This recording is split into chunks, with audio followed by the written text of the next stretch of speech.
Ngannou won. Ngannou won. And am I saying he won because he won the fight? I wouldn't say that. You could say robbery, say this, say that, but I would say Tyson Fury rightfully won that one. But Ngannou definitely gave him a fight, and definitely, know, more than surpassed people's expectation. Like people weren't giving him very much chance to win. I myself wasn't giving him a whole lot of chance to win. I did say Fury by decision, which would happen. So perfect prediction, if you would say, but the fight obviously wasn't the fight I thought it would be. It was much closer, much more competitive, and Ngannou put on a good performance. And you can say this, say this. I mean, you can say whatever you want to say about it. And in the day, he went out there, he dropped Fury, fought him some close rounds, won some rounds without even needing to drop him. I think he won at least 2 rounds just outboxing him, and he won a round off dropping him. So he definitely, at the very least, won 3 rounds, and one of the rounds was a drop. So he did great for a debut fight against the greatest heavyweight boxer of this era. So amazing performance from Ngannou. On top of that, he's probably one of the first fighters. There's very few people who have actually beat Dana White or beat the UFC or fighters that beat him, because it's hard to beat an organization because they just out there. They're going to win regardless. They're getting money. These fighters are putting their lives on the line, getting injured, and win or lose, the UFC is making millions off them. So it's hard to beat the UFC in any type of way because you fighting for them, they already winning because they're making money off you. Then you leave the organization. All it takes is you getting caught with one shot or one mistake or a losing decision, and they say we were right to cut you and we were right to not pay you what you're worth. But Ngannou left. He took a risk. He didn't even leave with like a guaranteed contract. He left, went to free agency, took like 2 years off or something like that, and was able to get. I think a lot of organizations were passing on. Like one was like, nah, we don't. You're asking for too much. Like at least two organizations were like, you're asking too much. Then PFL was able to come up and say, we're gonna give you everything you asked for. We're gonna give your opponents like a guaranteed million, 2 million to fight you, and guarantee you can get at least 10 million a fight for like, and then you're gonna get a guarantee to the free the liberty to do boxing matches and whatnot, or take a boxing match before you do a fight in PFL. So he got literally everything he wanted in PFL, of the greatest contract in MMA history. And then he just went out here and got that Fury fight, and not only did he just already win by getting that fight, but a lot of people were expecting him just to get decimated, take a lot of damage, get embarrassed out there, and to go out there and do what he did. So he already got at least 10 mil or something to take this fight, to have this fight. And, all on the back end, he'll give you more money off the back end. And then on top of that, probably bigger, you might feel like the money's the biggest thing about this one. But the fact that the biggest thing about this is what he did in the fight with Fury. The fact that he dropped him and had that competitive fight. So, I mean, money's the most important thing, but when you think beyond it, like the deep is a fighter and whatnot, that goes beyond any value.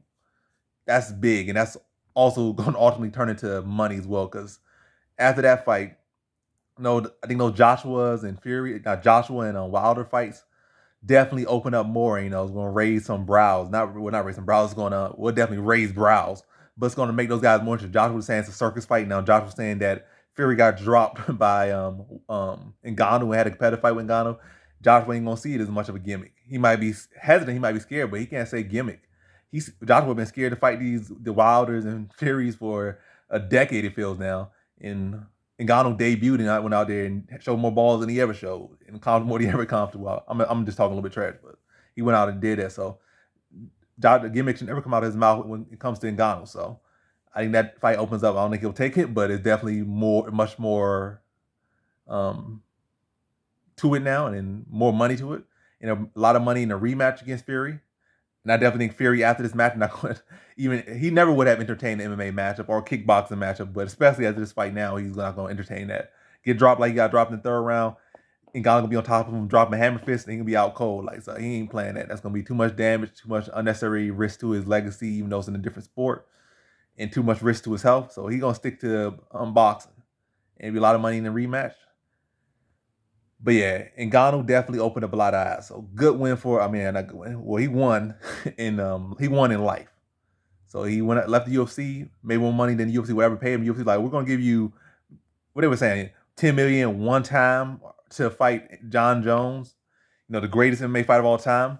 And then if he lose, like, no guarantee he's gonna keep this or keep that. But now he's like solidified himself probably for the rest of his career until, might, well, at least maybe for the next 3 years, he probably get 10 million minimum no matter what he does. If he does boxing, he'll get 10 million minimum a fight. If he does UFC, he'll get 10 minimum. Oh, I can't speak. If he does MMA, he's already in that PFL contract. He's gonna get 10 mil minimum a fight. Boxing, he sticks in boxing, he's gonna get 10 mil minimum a fight. If he goes to kickboxing, 10 mil minimum fight. So he's winning at life.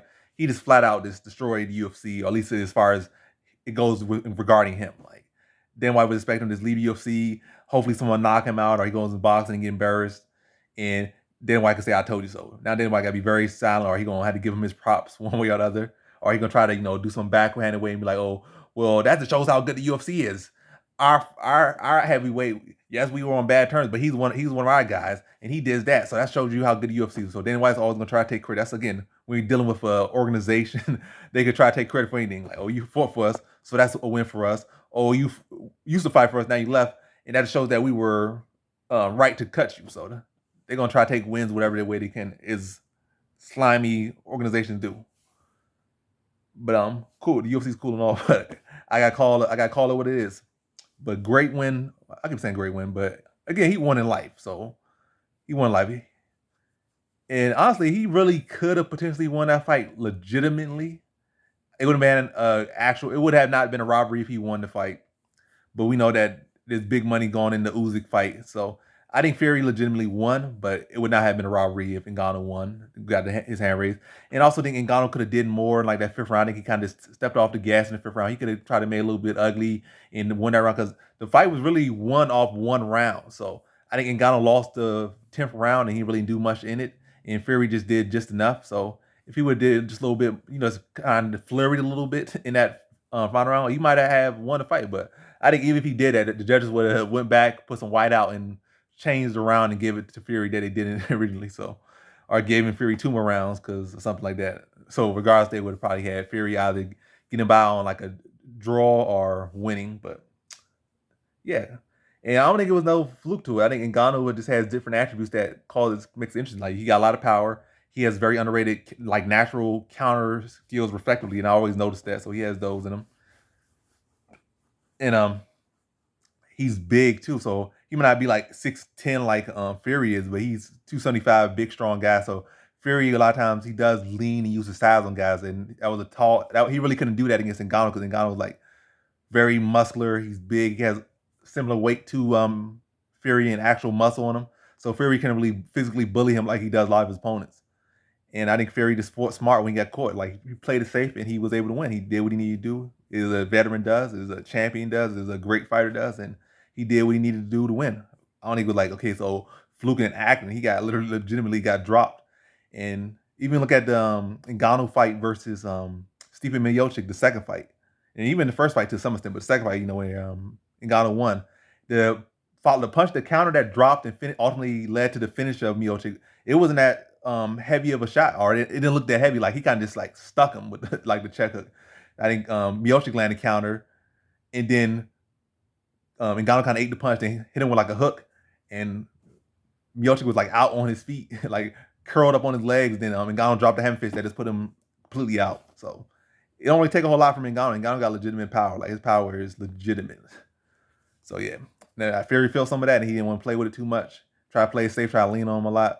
But again, Ngannou's strong. He does grapple. I mean, he does train MMA, so he used to a lot of guys want to lean on him and wrestle him. So a big, long boxer trying to lay on him is like, he was more than capable of not getting bullied by Fury out there. He fought very smart, for very intelligent. And another thing, to toot his horn or to give him his props, and you can see that level of intellect. You might just feel like Ngannou just this stupid fighter or whatever, but I think another case of showing his intelligence was that Ciryl Gane fight. He came in there with 2 bad knees, going in there with a guy that the UFC was set up to beat him. Or Ngannou only could strike, and this guy's a more technical striker. They train together, etc., etc. And Ngannou with 2 bad knees, went out there and wrestled like he never did before, and was able to eke out a win in his worst condition. Went out there against probably his toughest test stylistically and found a way to win. So Ngannou has shown that he's much smarter than people give him credit. And matter of fact, he's one of the smarter fighters in the game. It might not always look like it technically, but he's winning for a reason. He's not out there just flipping a coin. The guy's out there winning for a reason. He was a champion for a reason. He was in the position he was for a reason, and he went out there and gave Fury a very hard fight for a reason. So giving Ngannou all his props, and he's won in life. He's won against the UFC, and he'll continue to win. And I'm definitely excited to see where he goes with this one. I would like to see him try kickboxing, like to see him boxing, but I think he's probably gonna stick to boxing and MMA. But I think no matter where he goes, he's gonna make a lot of money. I think he can win a lot more in kickboxing. I think there's much more open there, and the defense on that side in kickboxing isn't the best. And he has again that power and definitely the intellect, and he could build on there. I think he could really stack up some wins in kickboxing and potentially even beat Rico Verhoeven, who's a great kickboxer. But I think he's definitely more beatable than Fury is, or Joshua or Wilder's are, in my honest opinion. Not to say no insult to him, but I think he's definitely more susceptible than those guys, in my opinion. And I think he could go there and become a kickboxing world champion. They have trained together a little bit, but I think he become a legitimate world champion in kickboxing and beat a lot of those guys in there and have a illustrious career over there. In MMA, he's already great in there. He could do great things, continue to do great things in MMA.